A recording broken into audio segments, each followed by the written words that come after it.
आज की जय।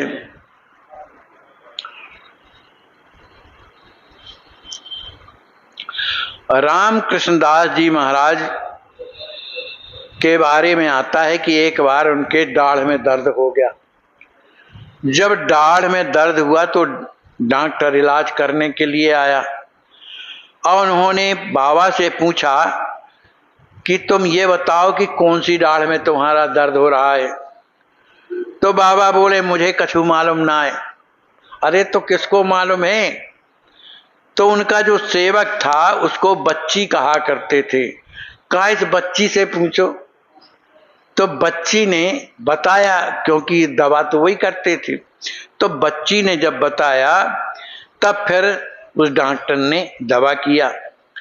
एक बार जब बाबा बीमार हो गए तो इतने दुर्बल हो गए कि उनका शरीर बिल्कुल क्षीण हो गया। चलने फिरने की शक्ति नहीं थी उनमें। और ऐसी अवस्था में उन्हें अपने आश्रम में प्यास लगी। गुफा में रहा करते थे और उनके जो शिष्य थे वे, उनका नाम था कृपा सिंधु बाबा, तो मधुकरी मांगने के लिए चले गए। अब इनको प्यास लगी तो आ करके सेवकों को बुलाते थे। दर्द था, अब कोई आया नहीं, अब क्या करें। अब वे मधुकरी मांग करके जब लौट रहे थे, उनके जो शिष्य थे कृपा सिंधु बाबा, तो उनको बार बार प्यास लग रही थी।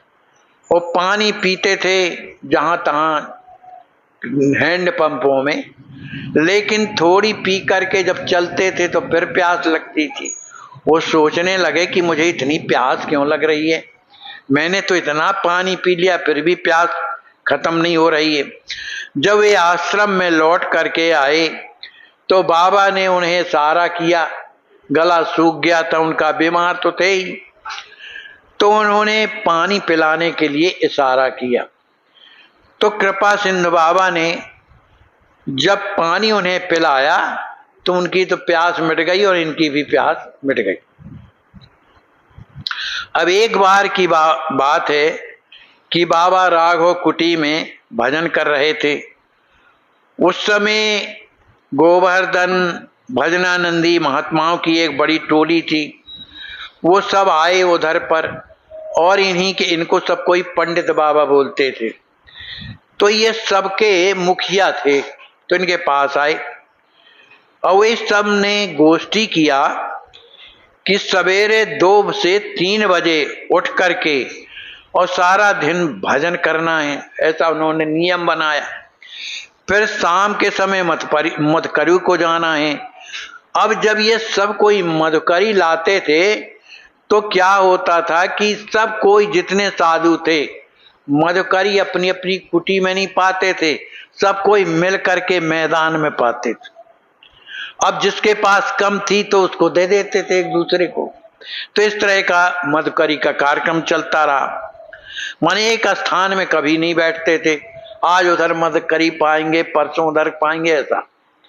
अब एक दिन चकलेश्वर के जो महंत थे, जिनका नाम था सनातन दास बाबा, उन्होंने कहा कि कल जो है मधुकरी आप लोग हमारी कुटिया में करेंगे, माने जो भी मांग के लाएंगे वो सब यहाँ बैठ के आप लोग पाओगे, ऐसा कहा। तो दूसरे दिन सब अपनी अपनी मधुकरी लेकर के वहां पहुंच गए। अब सनातन बाबा को कोई ने क्या किया, बहुत से परवल दे गए थे उनको, और वो परवल कितने थे कि 5 किलो। तो सनातन बाबा ने उन 5 किलो परवल का और 1 किलो शुद्ध घी में बढ़िया भूंज लिया। अब बढ़िया सुंदर साग बनाया। अब जब साग बना करके भगवान का जब भोग लगाया तो उन्हीं में मुखिया थे ये पंडित जी, कौन, राम कृष्णदास, जिनका चरित्र चल रहा है, ये भी अपना मधुकरी मांग करके लाए थे। लेकिन सनातन जी ने कहा कि देखो ये ठाकुर जी का भोग लगा हुआ परवल है और 5 सेर है और 1 किलो घी से बना हुआ साग है, इसलिए इसको आप भोग लगाइए। अब जितने भी उधर साधु थे जो मधुकरी लाए थे वो संत बैठ गए कि 5 किलो तो बहुत कहलाता है और ये बाबा कभी ज्यादा पाते भी नहीं हैं, तो चलो इनकी शीत प्रसादी हमको मिलेगी। तो अपनी मधुकरी पाए नहीं। अब बाबा ने क्या किया, रामकृष्ण दास ने, कि वो पाते जा रहे थे, वो कह रहे वाह कितना बढ़िया स्वाद इसमें, ठाकुर जी ने तो निश्चित भोग लगाया होगा। वो ऐसा कहते कहते पूरा पा गए। अब सब जितने साधु थे सब मुंह देखते रह गए। अब सोचने लगे बताओ ये कभी इतना नहीं पाते रहे, लेकिन आज सब का सब पा गए।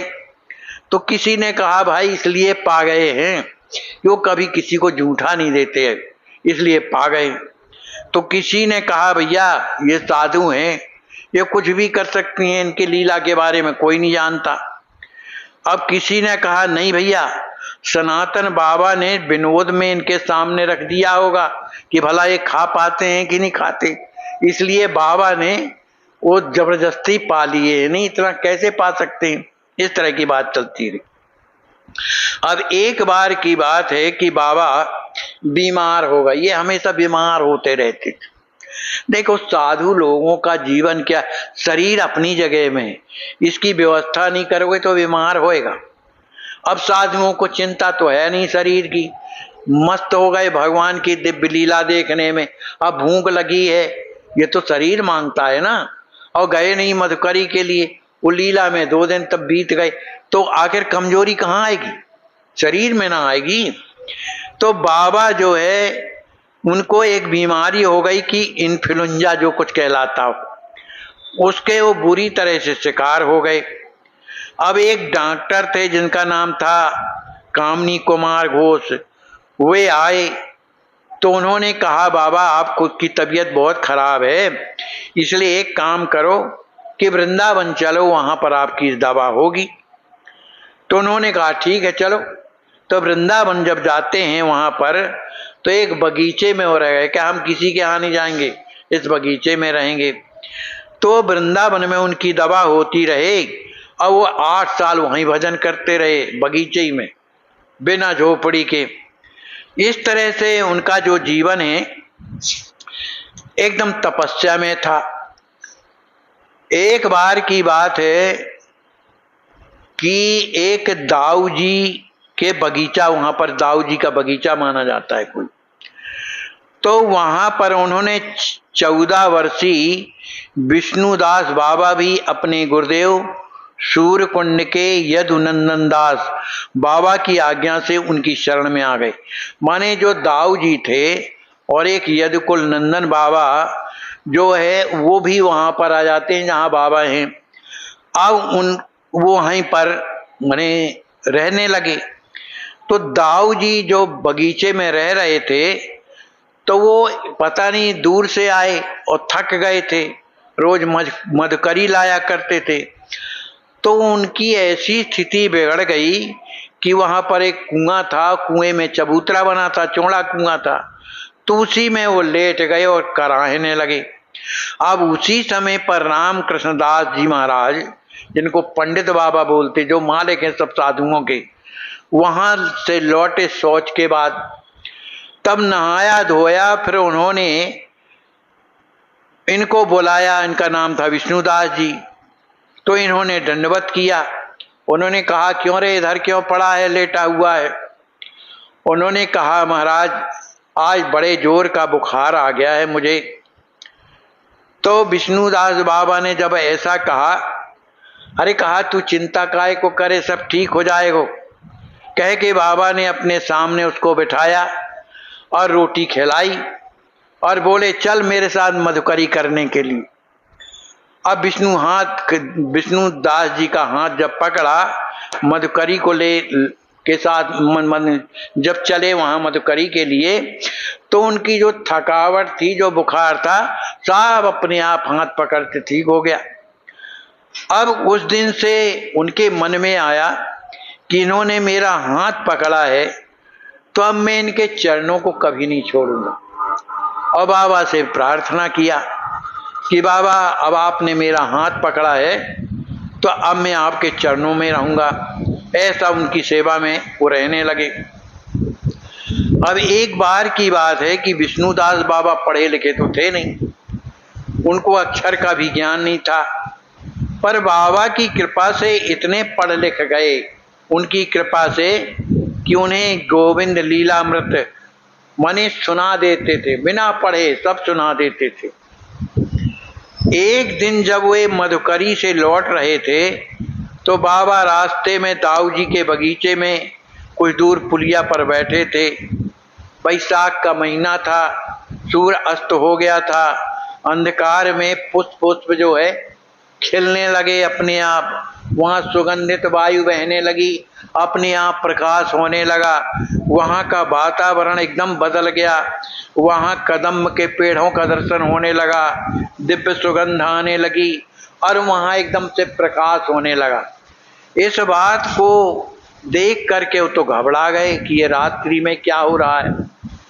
उन्होंने आ करके और बाबा से बताया, बाबा रात्रि में मुझे पता नहीं क्या क्या देखा, वहाँ की भूमि बिल्कुल चमकती हुई, कदम के पेड़ों को देखा, बड़े सुगंधित फूलों का दर्शन किया, वहाँ की वायु जो है बड़ी शीतल मंद सुगंधित माने मुझे अनुभव हो रही थी। तो ये बाबा क्या चीज है? तो रामकृष्ण दास जो बाबा पंडित बाबा कहलाते थे, अरे उन्होंने कहा, अरे ये तो वृंदावन का साक्षात स्वरूप है, तुझे वृंदावन ने कृपा करके अपना दर्शन दे दिया, तू भाग्यशाली है, ऐसा कहा। अब एक बार की बात है, इनके तो चरित्र बहुत हैं, लेकिन खास खास चरित्र का वर्णन कर ली। एक बार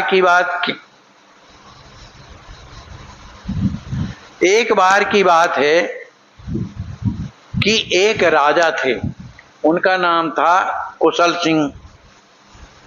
तो यद्यपि वो अब राजा तो राजा होते हैं, वो इनके पास आए और इनको प्रणाम करके उन्होंने प्रश्न किया कि महाराज मैं दीक्षित नहीं हूँ और ना मेरा कोई संप्रदाय है, मैं केवल रामदेव जी में मेरी निष्ठा है। कोई होंगे रामदेव जी बाबा या देवता जो भी, उसमें मेरी निष्ठा है। तब बाबा ने उन्हें अकेले में रामदेव जी का भजन न करके द्वारकाधीश तथा रामदेव जी का भजन करने का उपदेश दिया कि द्वारकाधीश जी भगवान की तुम आराधना करो। और उन्होंने कहा एक चित्र द्वारकाधीश का बनवा लो और उन्हीं के नीचे रामदेव जी का चित्र रख लिया करो, उनकी पूजा किया करो। तो उन्होंने कहा कौन मंत्र जपा करेंगे महाराज, ये कभी किसी को दीक्षा नहीं देते थे। अरे कहा वो जो 16 नाम वाला जो मंत्र है जिसमें 32 अक्षर होते हैं, उसी को जपा कर। तो जब और उन्होंने कहा विष्णु सहस्त्र का नाम पाठ किया करो। अब कुशल सिंह जो है इसी रीत से भजन करने लगे। अब ये दोबारा जब वृंदावन जाते हैं तो उनका मन आगे बढ़ा, तो उन्होंने कहा बाबा लीला का चिंतन कैसे होता है, ये बताइए कि भगवान की जो लीलाएं हैं वो हृदय में चिंतन होने लगे, उनका दर्शन होने लगे। तो उन्होंने कहा भैया ये जानकारी के लिए तुम्हें एक संत के पास जाना पड़ेगा, उनका नाम है बनवारी लाल, उनके पास जाओ, वो तुम्हें ये सब समझाएंगे। वे बनवारी लाल के पास जाते हैं, उपदेश करते हैं। अब उनका मन जो है भगवान के भजन में तो लगता था, निरंतर चिंतन इसी का कि भगवान कब कृपा करेंगे कि मेरे हृदय में लीलाओं का चिंतन होने लगे। तो कुशल सिंह जो है निताई गौर राधा कृष्ण की जो गौड़ी उपासना थी, अब उसकी जगह द्वारकाधीश की उपासना करने लगे थे। अब चूंकि प्रेम तो कहीं और था उनका, अब भावना मनी इनमें करना है द्वारकाधीश में, तो थोड़ी उन्हें विक्षेप होता था। लेकिन बाबा ने कहा देखो तुम इसमें अपना मन अडिग रखो, इन्हीं का भजन करो, तो धीरे तुम्हारी प्रवृत्ति जो है इनमें लग जाएगी।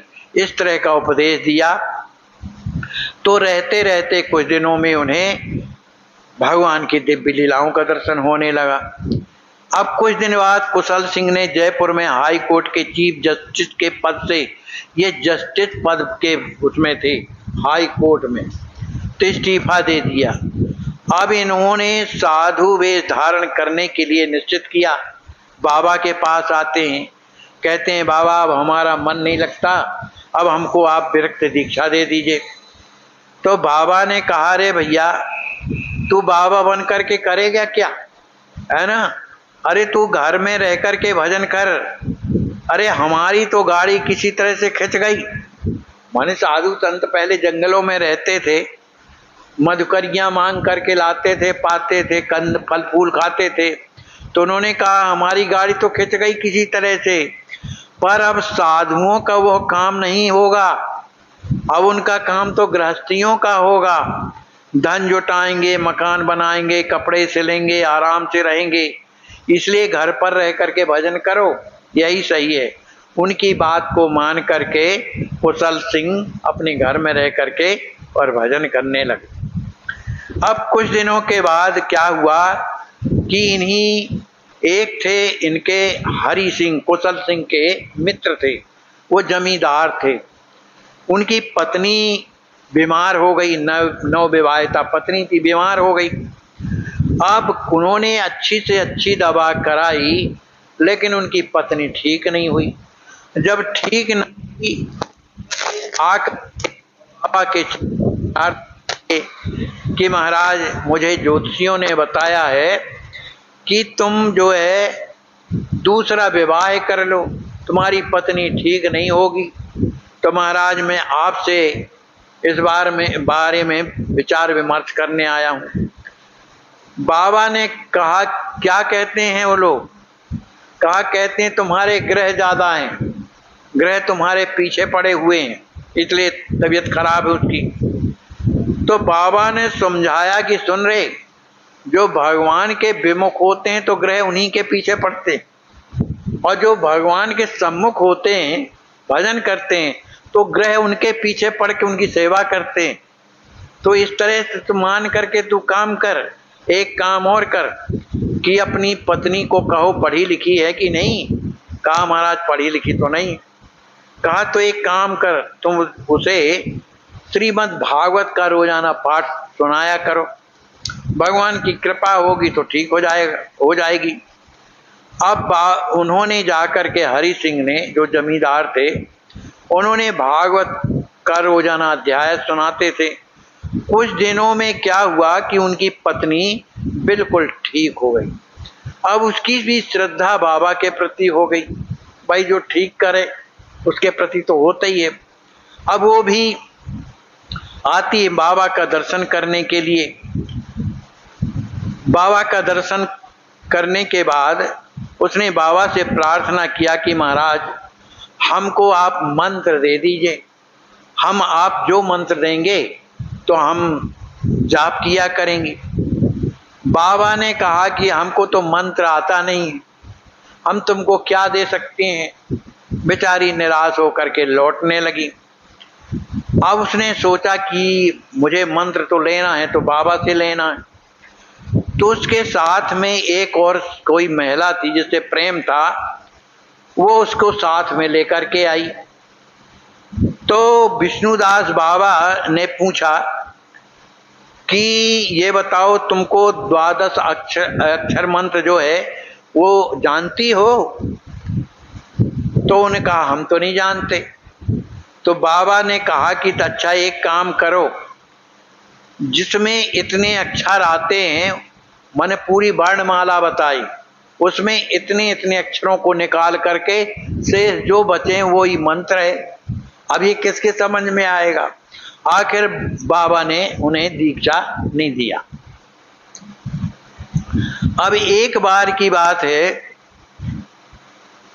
कि बाबा के रज के करुए के प्रति घृणा दृष्टि, माने बाबा जो है हमेशा कमंडल काहे का रखते थे, एक मिट्टी का, और उसमें ब्रज रज भरा रहा करता था और उसमें जल रहता था, तो उसका जलपान करते थे। तो एक स्त्री आई और उसने बाबा से सोचा कि चलो इनसे कुछ प्रार्थना करें। और उसी बीच में उसको प्यास लग आई। जब प्यास लग आई तो उसने सोचा कि बाबा का तो कमंडल घड़े का है और उसमें भी पता नहीं कितने दिन का जल भरा हो, तुम उसने मांगा नहीं, तो कुछ मांगा नहीं, आखिर वहां दंडवत करके वो चली आई। उसने आके अपने पति से बताया कि मुझे प्यास लगी थी, लेकिन बाबा के यहाँ जो रखा था कमंडल उसमें पता नहीं क्या है, कितने दिन का जल था, ये भाव मेरे हृदय में आया, इसलिए मैंने जल मांगा नहीं। उसका पति बड़ा दुखी हुआ, अरे दुष्टा, तू वहां जा करके और बाबा की कुटी में तुझे प्यास लगी थी, अगर तू मांग के पी लेती तो तेरा जीवन बदल जाता। अब तुम एक काम करो, जा करके उस कलश से ही क्षमा मांगो क्योंकि तुमने अपराध किया, और फिर इसके बाद जल मांगना महाराज से। वो दूसरे दिन फिर आई और वो मन ही मन जो है कलश से क्षमा मांगा कि मैंने आपका अपमान किया है। फिर बाबा से कहा, महाराज मुझे प्यास लगी है इसलिए पानी पिला दो। तो बाबा ने एक से कहा सेवक से कि एक काम करो, इसको पानी पिला दो। तो उसी जो कलश का पानी था, जो मिट्टी का बर्तन वाला कलश था, उसी से कहा कि ये पानी पिला दो। अब वो पानी जैसे ही पिलाने के लिए उसके हाथ में डाला उसने, तो उसमें इतना प्रकाश अपने आप पता नहीं क्या दिखाई दे रहा था। अब तो वो ठाकुराइन थी, वो तो अचरज में पड़ गई कि आखिर ये क्या है। और उसने तो पी तो लिया, लेकिन उसका जो जीवन था एकदम से बदल गया। जो उसके हृदय की जो बलाएं थी, जो संसार की, वो एकदम निकल गई। अब उसने जाकर के महाराज से प्रार्थना किया, महाराज चाहे कुछ भी हो, मुझे तो अब आप दीक्षा दीजिए, मेरा मन तो आपसे लेने के लिए है।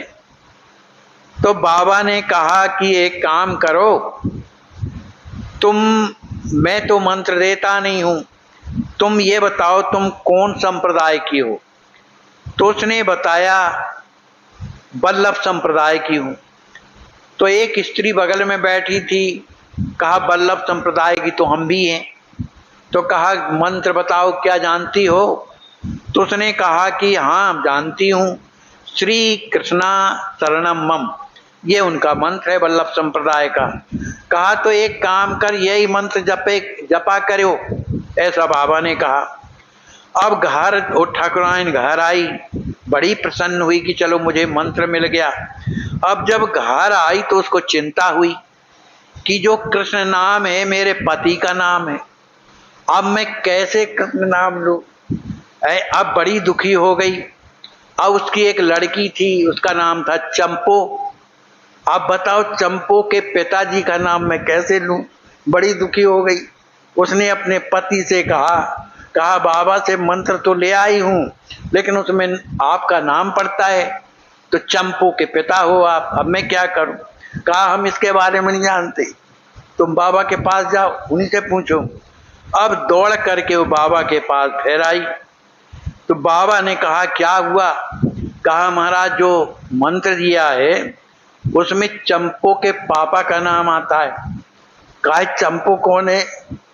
कहा वो हमारे बच्ची है और उनके पिताजी हैं जिनका नाम आपने दिया है, और नाम लेना बड़ा वर्जित है। तो बाबा ने कहा कि तुम एक काम करो, ये जपा करो चंपो शरणम मम, यही मंत्र है, यही चंपो शरणम मम, ये बता दिया बाबा ने। और बेचारी सीधी सादी ठाकुराइन वो यही मंत्र लेकर के चली आई। अब जब चली आई तो यही जाप करती थी, चंपो शरणम मम, इस तरह का मंत्र जपती थी। अब जो ठाकुर साहब थे उन्होंने कहा ये क्या जपती है, कौन सा मंत्र है। कहा बाबा ने बता दिया है, कह दिया है चंपो शरणम मम, ये जाप किया करो, हम वही कर। अब वो तो बड़े हंसे। अरे कहा पागल, ये मंत्र थोड़ी है, बाबा ने मजाक किया। कहा आपके लिए भले मजाक हो, मैंने तो मंत्र मान लिया और इसी का मैं जाप करूंगी। उसका परिणाम क्या हुआ चंपो शरणम मम में, कि भगवान की कृपा हो गई उसके ऊपर, क्योंकि गुरु निष्ठा थी ना। गुरु ने जो बताया उसको मान करके और वो चल रही है, तो गुरु कृपा से भगवान की कृपा प्राप्त हो गई। इस तरह से इनका चरित्र अभी बड़ा है। अब इसके आगे की का चरित्र क्या है हम कल आप लोग श्रवण करेंगे। बोलिए श्री सीताराम जी महाराज।